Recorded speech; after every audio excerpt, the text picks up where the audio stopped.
Saturday I got thinking about I don't know why, but you remember Kramer, Michael Richards, when he Yeah, had his thing where he had his you can't thing. forget that. Well, you can't if you were alive then. Yeah, You it know, was shocking. yeah, it was. It was what like the I, first. it was what he was going for, and it was not what he was going for, all at the same time. Yes, absolutely. So, for some reason, it crossed my mind, and I just thought, well, that was pretty crazy. And then I started thinking about, boy, Jerry Seinfeld sure was a nice friend to go on Letterman like 2 days after that. Yeah, yeah, I remember that. Um, and so at the time, so this is the first big cancel that happened publicly. I mean, you like viral videos, Yeah, you know what I mean? Like that's just at the, you had other celebrities say things that were untoward, but it was in but print. they didn't get canceled. But that was the first time it was like news outlets and the Yeah, internet. It yeah. was easy to share a video of Michael Richards Hmm.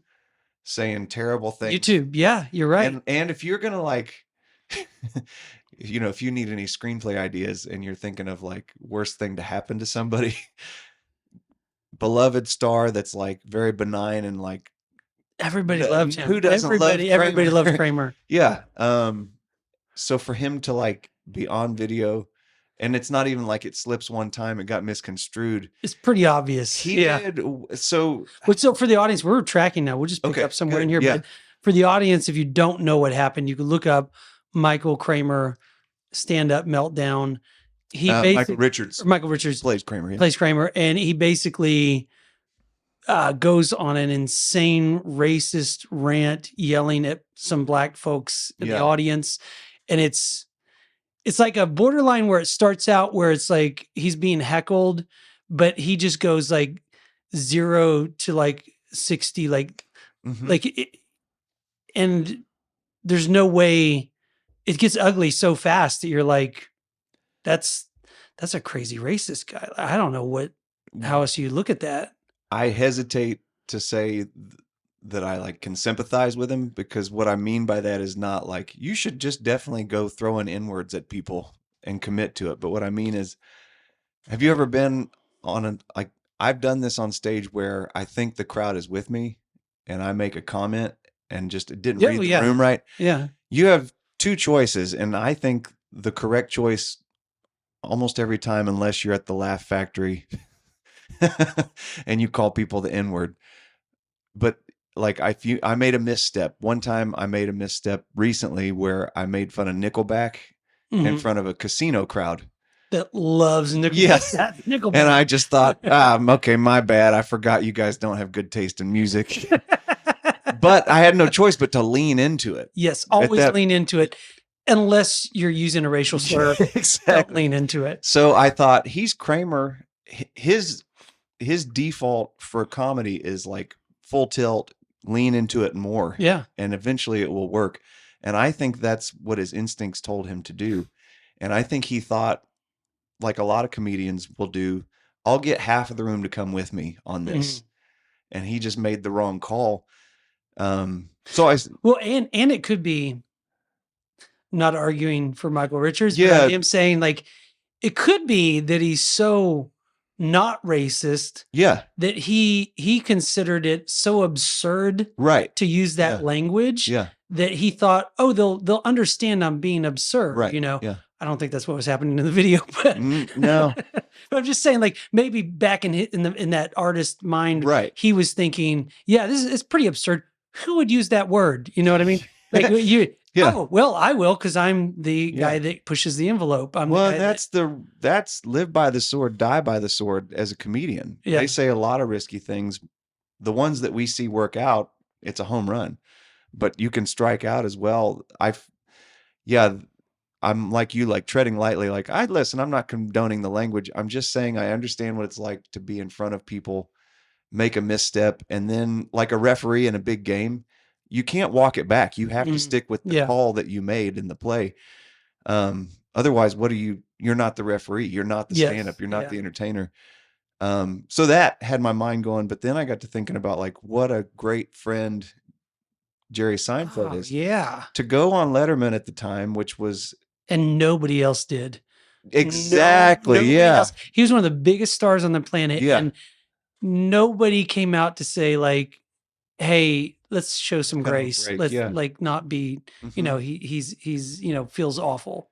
If you take the time to watch Michael Richards at the Laugh Factory having this meltdown, go ahead and take the time to watch Seinfeld Seinfeld on on Letterman. Letterman, Yeah. and you'll see a lot of commentary that it's an awkward apology, and it is. And even Michael Richards, when he's piped in on satellite on Letterman, says, "I don't know that this is the venue for this." Yeah. And I just thought, man, there is this proverb that says something about don't withhold good from those who deserve it, and I kind of take that to mean like, if you're in a position to help somebody, do everything you can without putting yourself in a compromised position.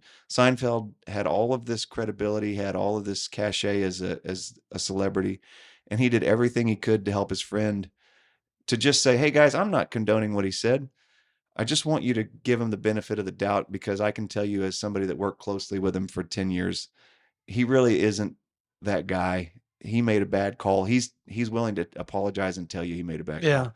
And it didn't play off well, but I still No, and it didn't, because the venue was wrong. Richards was right. It's a comedy show. And I remember the moment that Seinfeld, he said something about it, and it was like the audience started to laugh, and he actually shushed the audience. It was like, I'm not joking. Like, Right. this isn't funny. Yeah. And then everyone was uncomfortable. Yeah, It was yeah. like, Because you're used to he's right. You can't, people are there for a reason. They're there to laugh and to enjoy themselves. And, you can't blame them for like thinking it's a joke. It's a comedian, I expect And him to Michael tell Richards especially does so much physical comedy that when he's the first time you see him sitting awkwardly and people kind of start laughing, you are expecting You him to assume do it's a bit. Kramer. Yeah. Yeah. Yeah. So that's a long way to get around to when you talk about my process. That I thought about that all day Saturday, and I talked to people that didn't care to hear me talk about it later that day, because it just was like going through the process of thinking what it's like to be Michael Richards, going through the process of thinking of being in somebody like Seinfeld's position to help him out, thinking about being David Letterman, to allow that to be on your show and try to navigate that as the host, going, this is the biggest story that happened this week, so I'm glad to have the audience, but I'm also here to be funny. How do I make that work? I mean, like, there's just a lot of things at play there, a lot of dynamics. What you're describing there is contemplation. Yeah.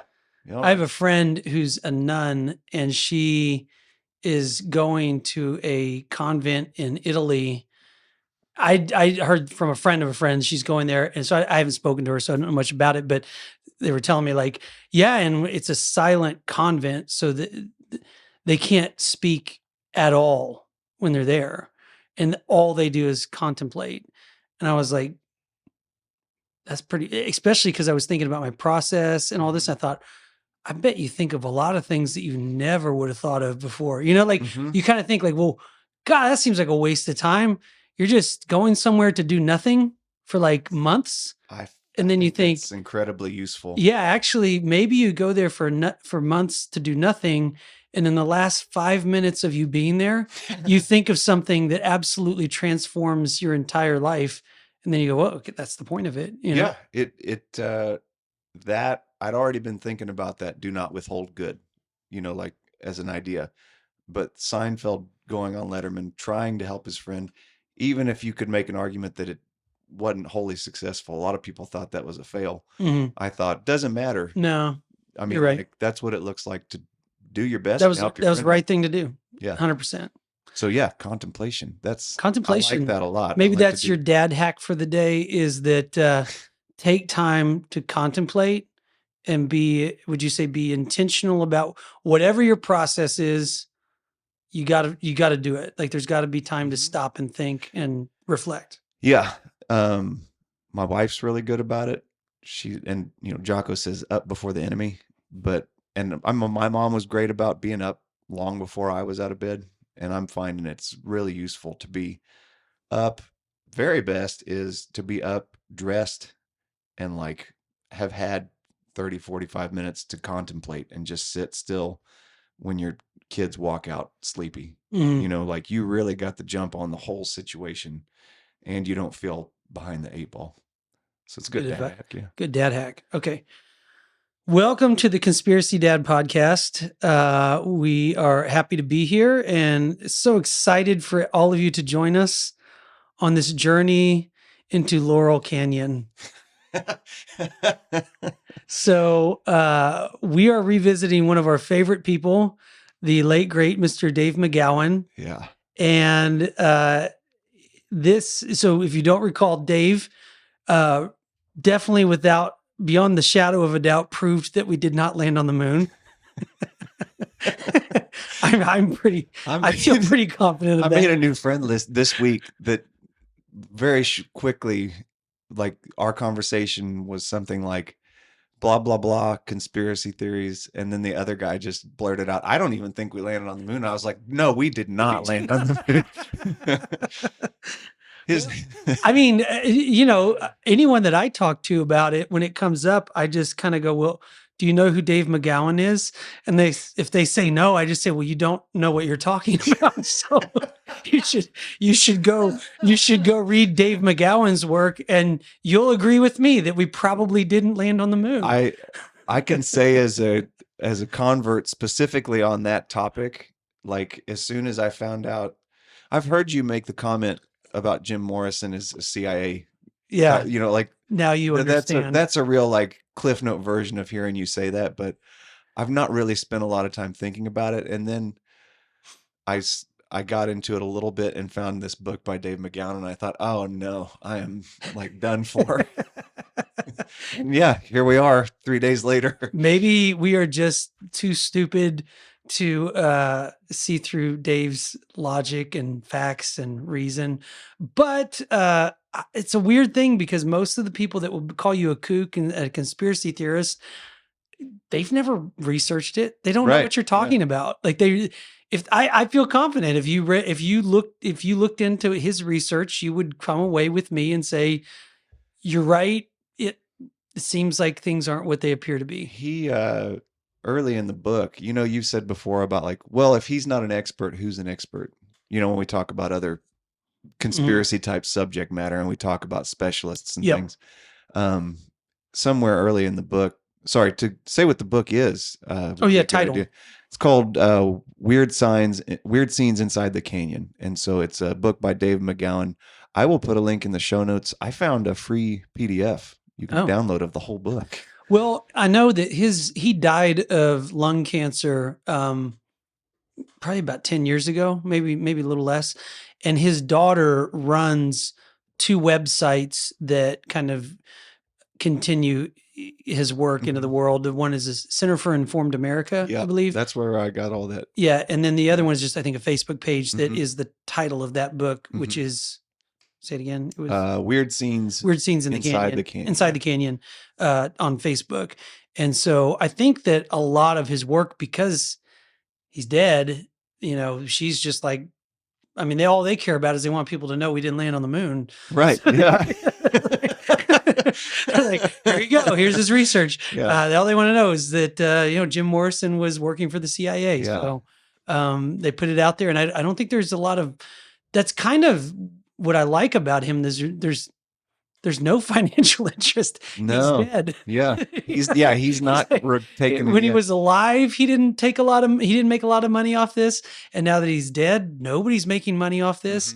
It's his daughter just wanting to keep his memory alive. And that's a pretty fair, I mean, you could say he's wrong or he's right, but you can't call him some kind of grifter, He's just right. not, Yeah, I guess the point I was making is he says something early on about, you can say this or that's a coincidence, but how many coincidences does it take? And at some point, we can get into one of the quotes where he just lines up one after another, and I mean, it's like, how many of these stars do you need to know have parents, not just in the military, but specifically in the intelligence department of the military? So just to clarify what the conspiracy is, right? Dave has a book that goes deep into all of this, but it's funny. I was telling our friend Brad, who works in the music industry, I was trying to explain this to him a couple years ago.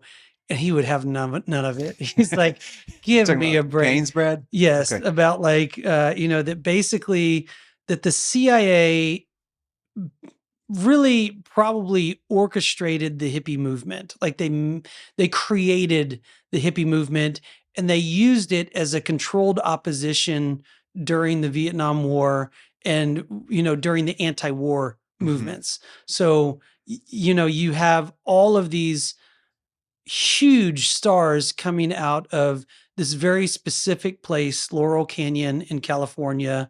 And well, Dave gets into it, but you go through star after star after star, and they all come from military intelligence families.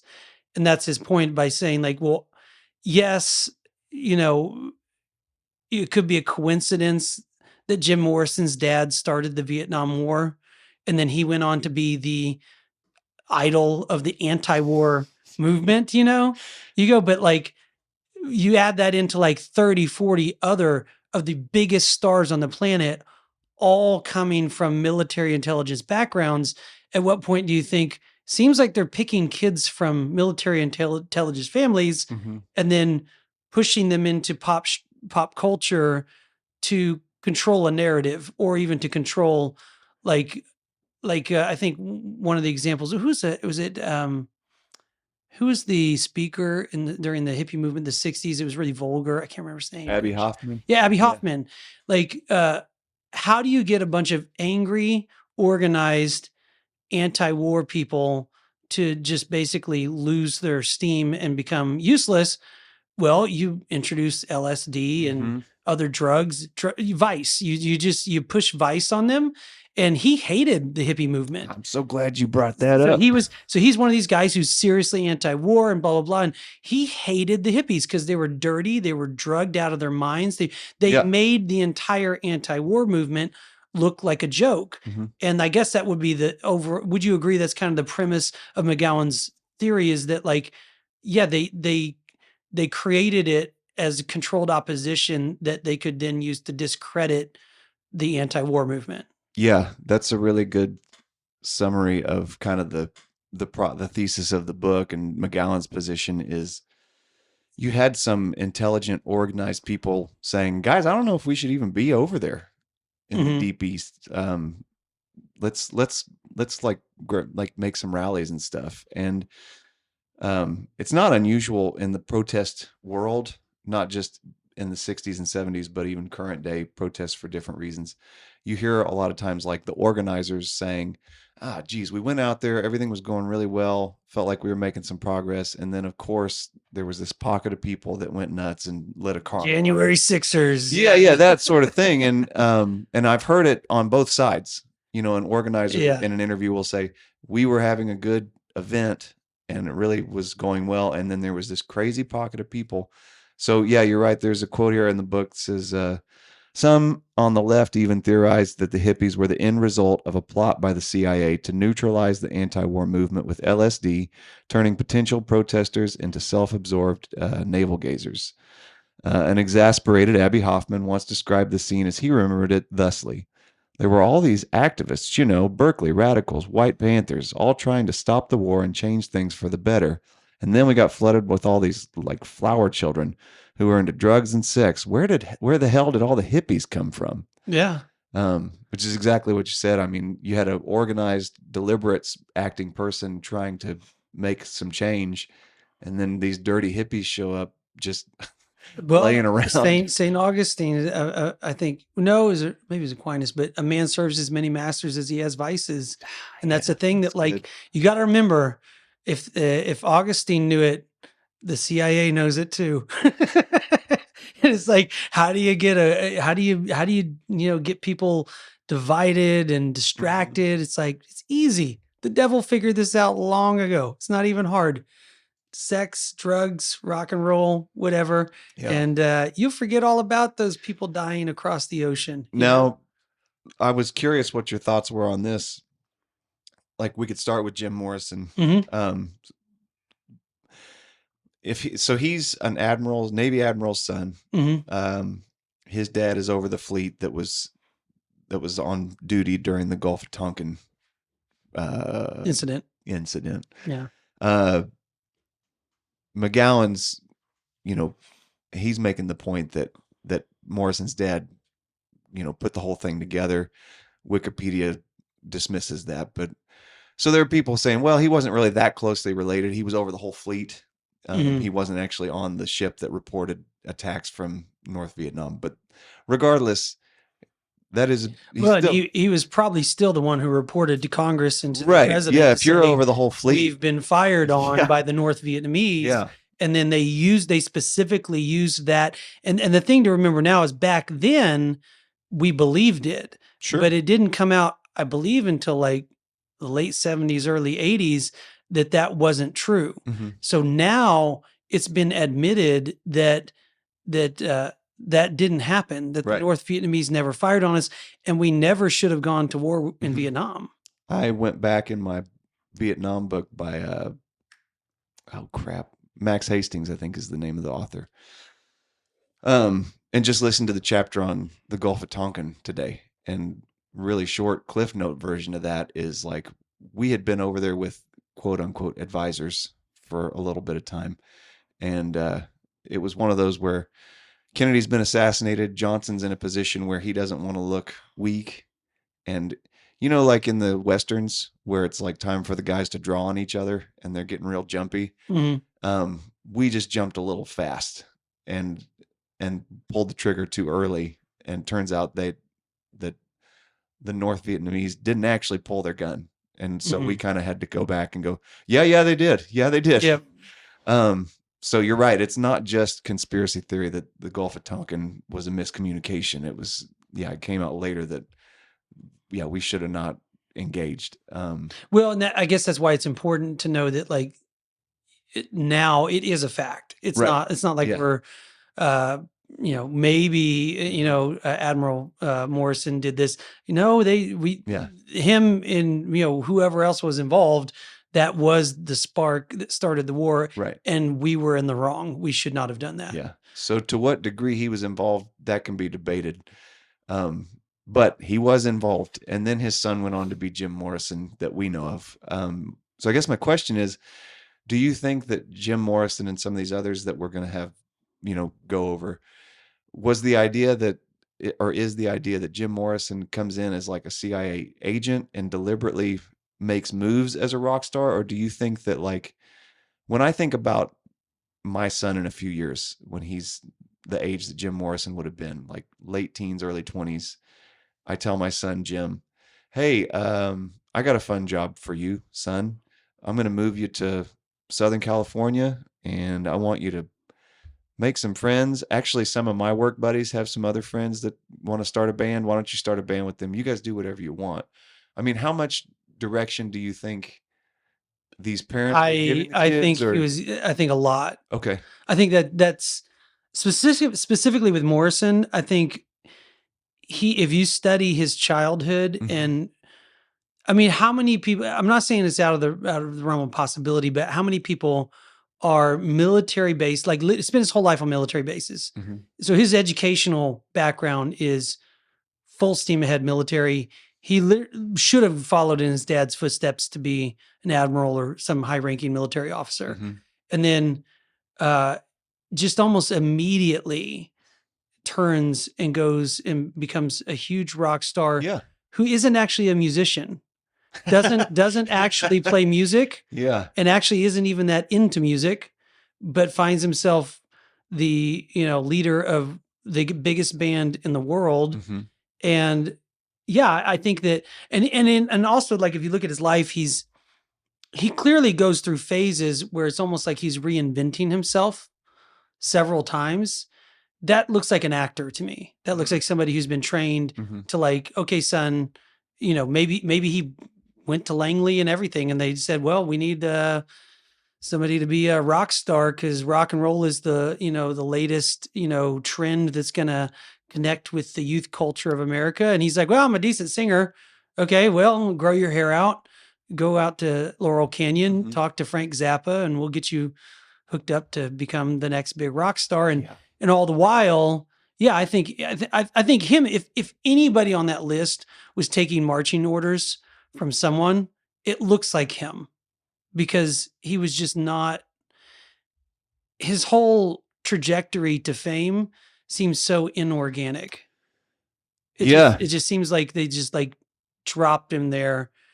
The idea that when I found out that he didn't actually play music, I was like, okay, I hadn't heard that, but I've never seen him with a guitar in his hand. No, I think he could sing, and I think he was a great leader, like a front man for a band. But how many guys do you know that are professional musicians who actually don't play any instrument? Right. And the same qualities that make up like a good team captain would make a good front man. Mm-hmm. Do you know how to be in front of a group of people and like get a room fired up? That's your job. There are other people that do it. Kanye West, I don't think he plays any instrument. Yeah. There's a lot of rappers that obviously don't play any instrument. I'm just thinking of like, but you're right. The leadership. Like leadership. So like, it's what qualifies you for the job isn't necessarily I can play 5 instruments and I'm versed in whatever background of music. Yeah. Glad you brought up Zappa because he's another one with George Strait. I don't think he plays music. I don't know, there's probably a couple country singers that don't play any instruments. George Strait, the one? Yeah, no, I was thinking of Vince Gill's the good guitar player. Vince Gill's the amazing guitar player. That dude plays for the Eagles, who also came from Laurel Canyon. Vince Gill, man, is he on that list too? He's not, but he's an Okie boy, isn't he? Well, that's a funny thing because like J.J. Cale is not on the Laurel Canyon list, but neither is Leon Russell. Correct, but so we've got some of we've got some Tulsans that were in and around all this. So if we had access to like a Leon Russell or a J.J. Cale, it'd be pretty fun to ask them like, do you think those guys were CIA guys or because was it odd to you that they seemed to just fly up the charts and you didn't? Yeah, because I just read J.J. Cale's biography today, and it talks a little bit about he's originally from Oklahoma City, grew up in Tulsa. Him and Eric Clapton were buddies, and I thought, oh, Eric Clapton was hanging out with Frank Zappa and all these guys. J.J. Cale spent like a year out there and was right back in Tulsa playing bars. Whereas the Eagles just skyrocket, right?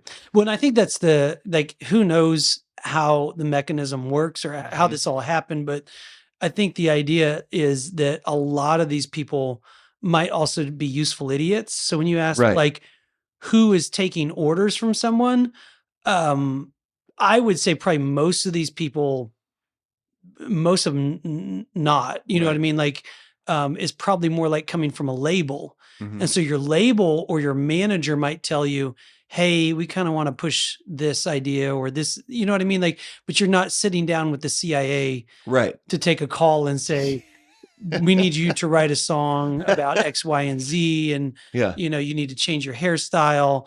I think it was more like Project Mockingbird propping up media outlets, propping up record labels and things like that, kind of knowing, well, they're going to push the ideas that we want them to push, which are anti-war hippie stuff. You brought up Zappa, and he's kind of known as the godfather of this whole hippie movement.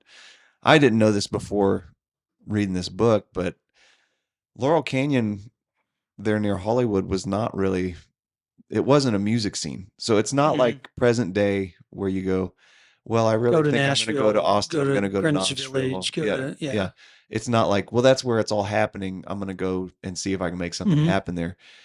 The way that this works out is like, you got like, Jim Morrison, Frank Zappa, Crosby, Stills and Nash, Neil Young, John Denver.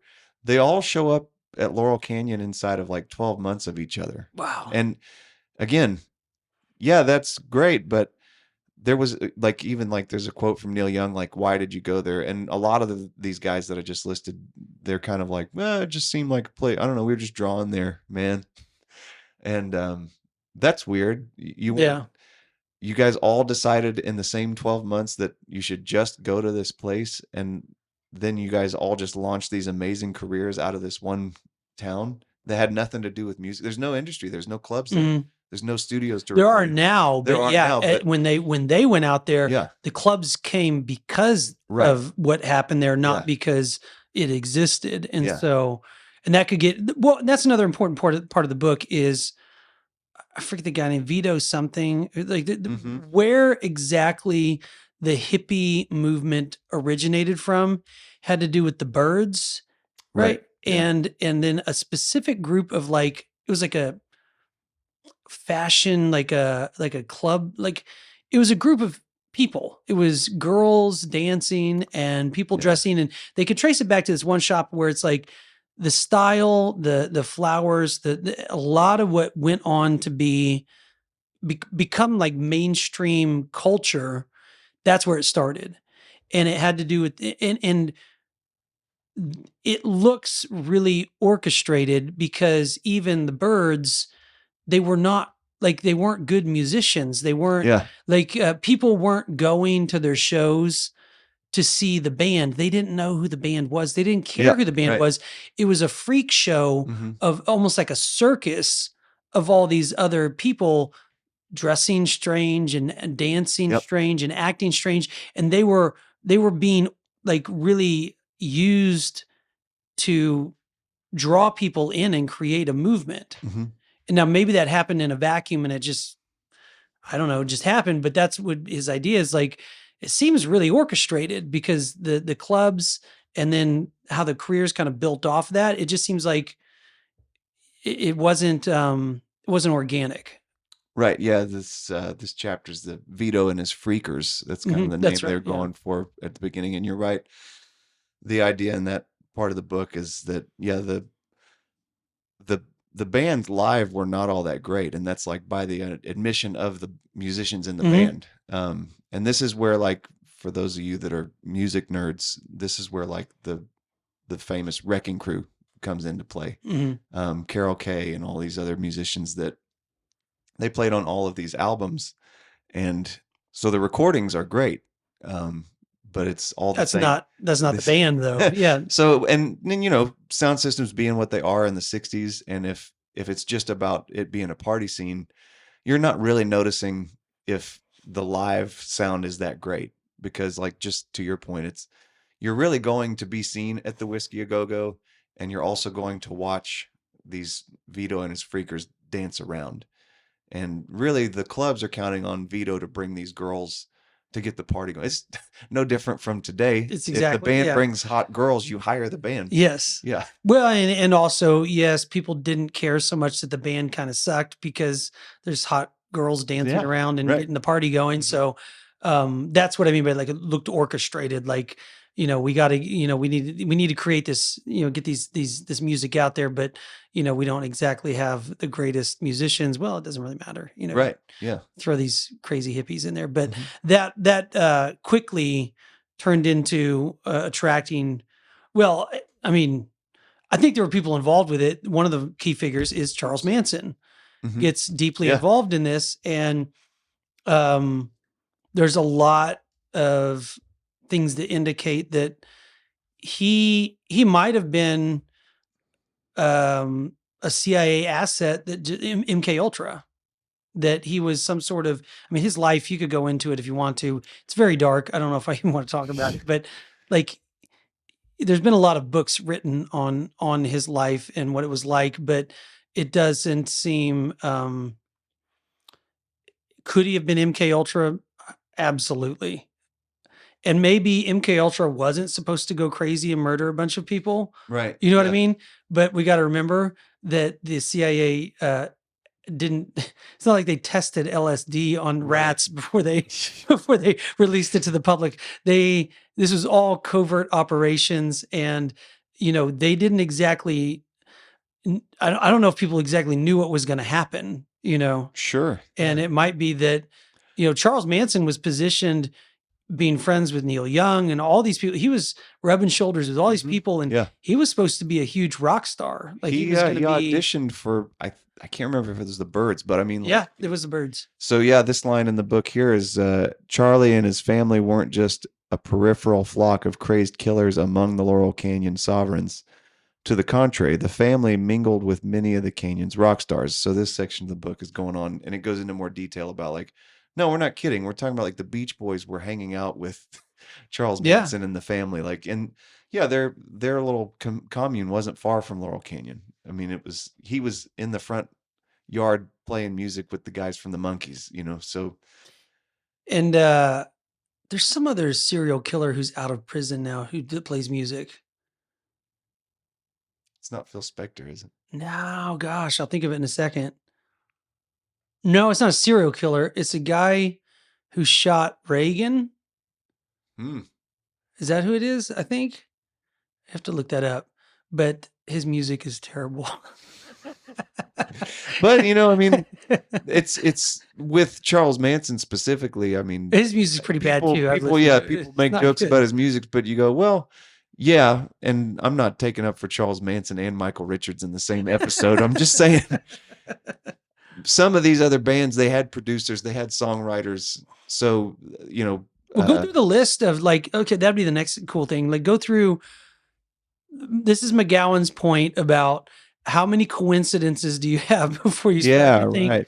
there's something funny going on. If you just thought about yourself, how many friends, especially artist friends, do you have who come from intelligence families? I have one. I have one friend who is an artist whose family is CIA. That's it. Maybe you have more. I don't know. Yes. You do right. have- No, you I'm have sorry. one? I misunderstood. I'm with you. Yeah. I don't know anyone who's military intelligence specifically. Oh no, I do know one. I don't know. They're not CIA that I know of, but I can only think of one person who I don't even know. It's like 1 degree of separation that works in military intelligence. So Okay. it's pretty uncommon, at least in our world. Yeah. And many of these people that McGowan lists off that all end up in Laurel Canyon in like 1964 specifically are all from the East Coast, like right around Norfolk, Virginia. Yeah. DC. They all moved from DC to Laurel Canyon. Yes. And you're right. They all meet up and become buddies. And it doesn't seem like any of them go, "That is the weirdest thing." We all grew up at the same We went to school. the same military school. And we all just growing up, coincidentally ended up in the same I'll be town damned. right next to this Lookout Mountain base. It's a covert military base right in the middle of Laurel Canyon where we all want to. We just came out here to get away from it all. Yeah, I mean, like Zappa, for instance, his dad was a chemical warfare engineer, and then Zappa's wife was in kindergarten with Jim Morrison. Yeah. On the same military base. Squeaky from Charles Manson's family was in high school with.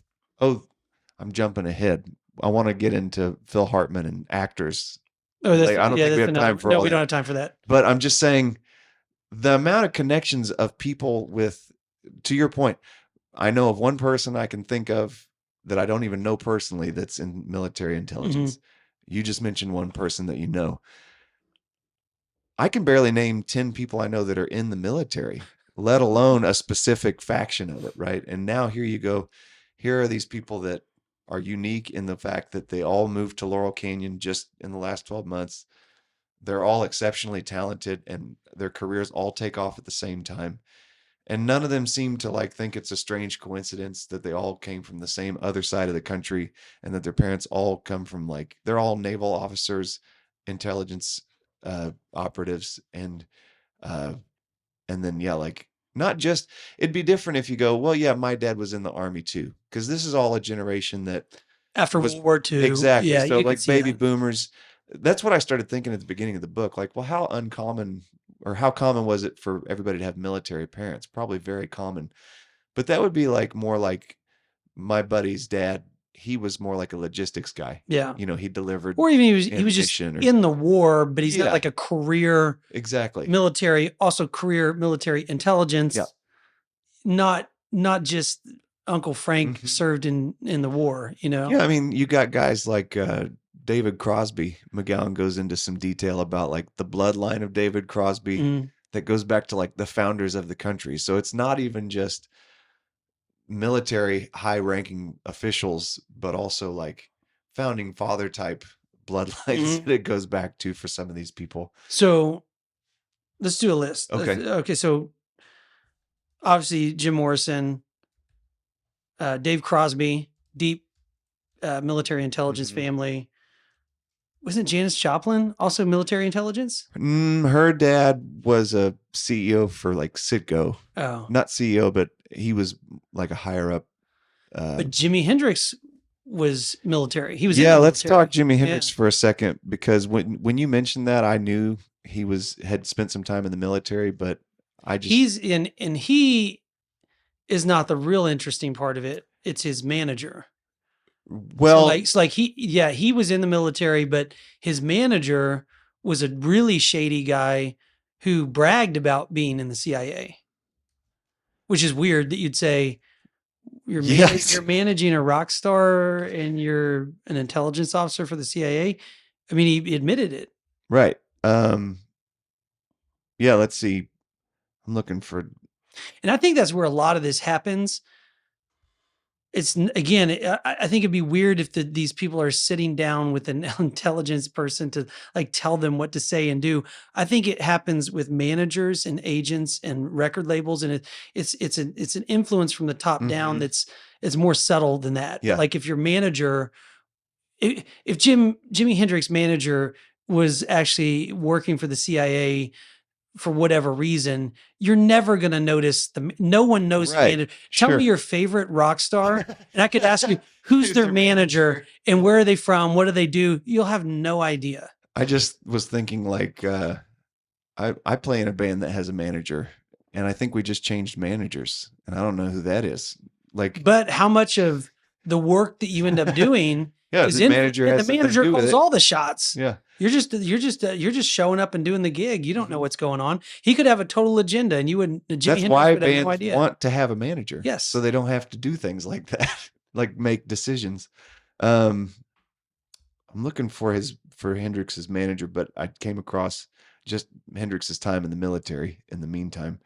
Um, and it's one thing is that uh, he reportedly had gone into the military as more like he had gotten in trouble with the law. So they said, well, you can go to jail or you can go to the military. But then he became like an elite Air Force type. I mean, he was like a paratrooper or Yeah, something. yeah. And then he broke his foot and got discharged. And the point McGowan makes in the book is, if he had been enlisted in the military for some kind of illegal punishment, it's pretty wild that they would put him in like an elite force, some kind of special operations.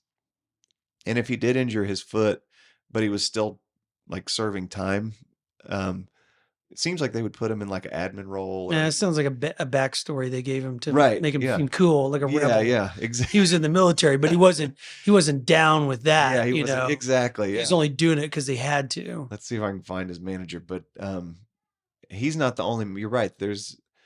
I think it was either maybe the Birds manager, or if it was, yeah, that was like like a retired Marine that had spent time in Cuba when there was a revolution in Cuba. That like we had put a coup on in Cuba as the U.S., and this guy just happened to be there he just wanted to be there to see it happen for humanitarian reasons or whatever.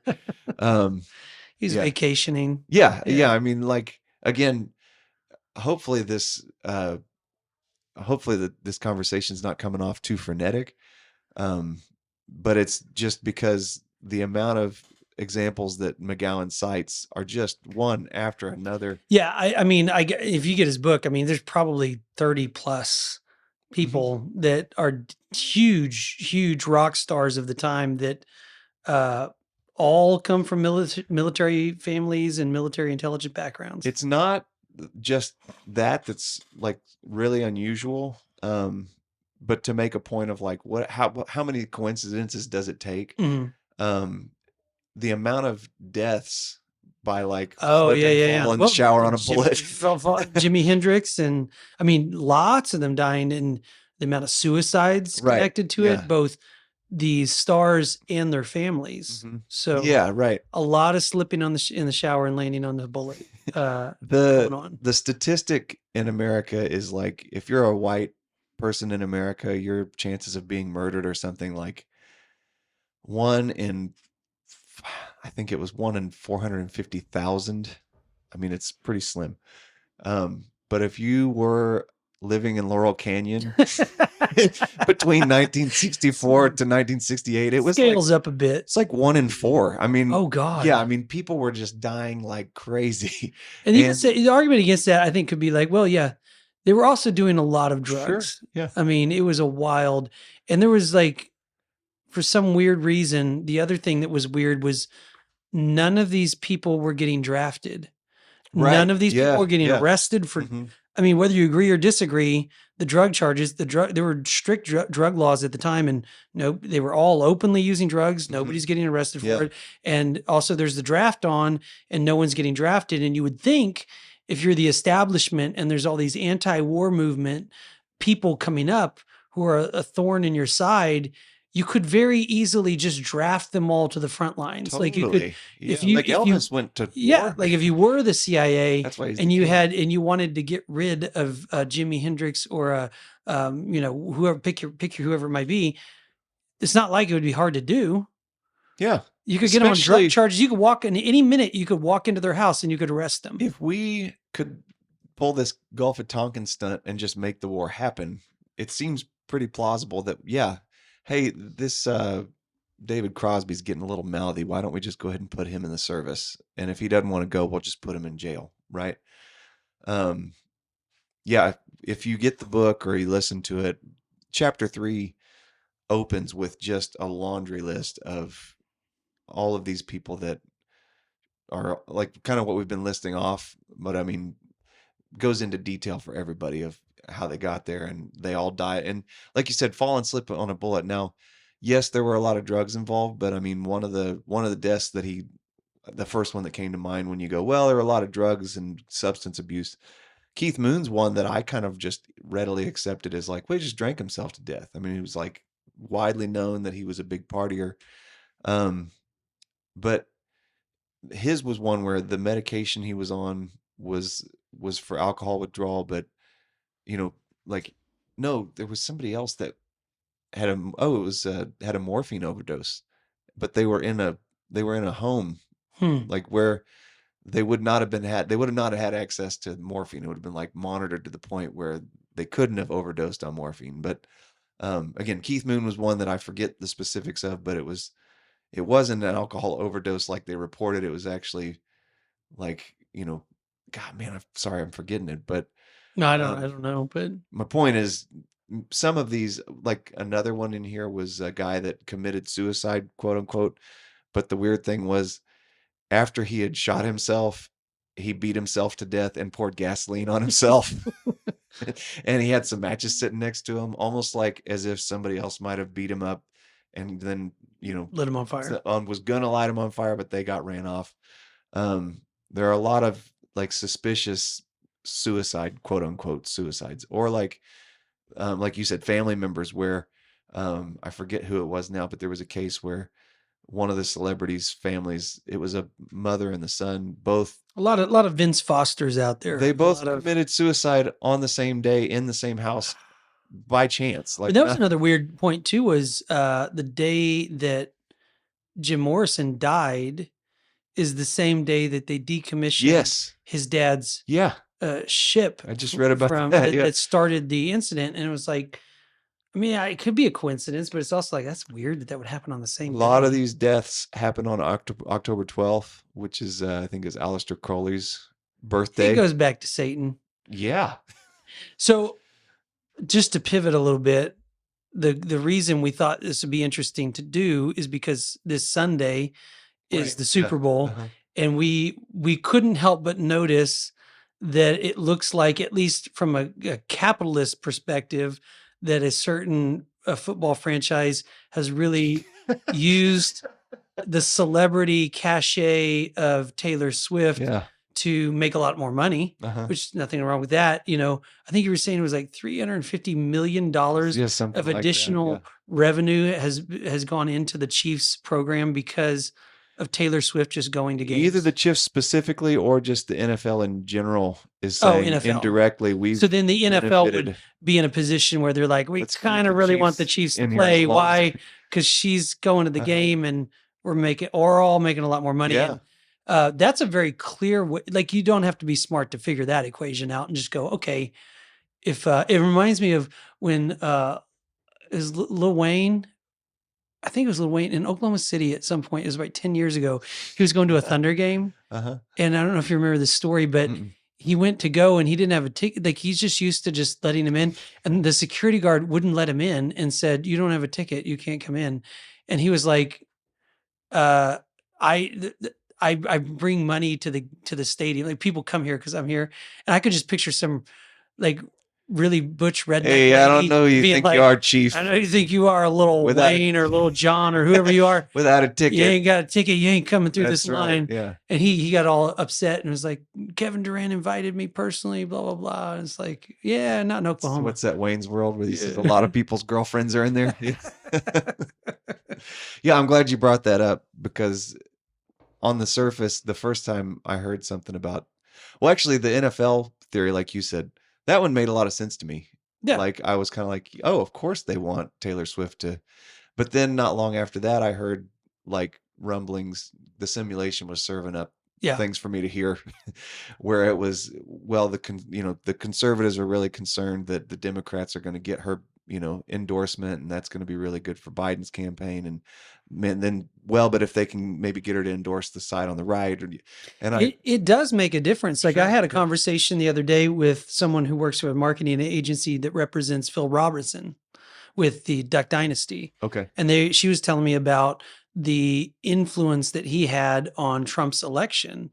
And it's huge. yeah, Like you would like they do the data, so they run the numbers, and she's like, "Oh, absolutely, he helped him become president." And Mm. like not in a small way. Like you would think he's, but him, I think he showed up at some rallies and, just giving that endorsement.